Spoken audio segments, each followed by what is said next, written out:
মানুষের মন এবং মানসিকতা দুটোই সুন্দর যদি মানুষের বিবেক সুন্দর হয়।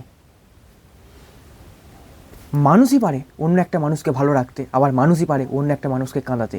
তুমি কি চাও? তুমি কি অন্য মানুষকে ভালো রাখতে চাও নাকি কাঁদাতে চাও?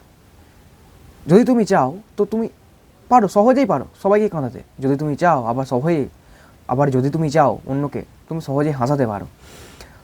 মানুষ কাঁদায়, মানুষ মানুষকে কাঁদাতে জানে, মানুষ মানুষকে কাঁদাতে জানে, কিন্তু কজনে জানে মানুষকে ভালোবাসতে? কজনে জানে মানুষকে আগলে রাখতে?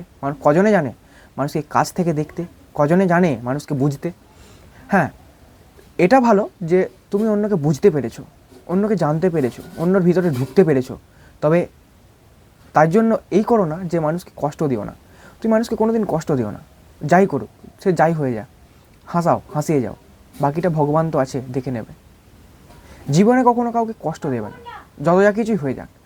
যত যা কিছুই হয়ে যাক তুমি মানুষকে কোনো দিন কষ্টটা দিও না।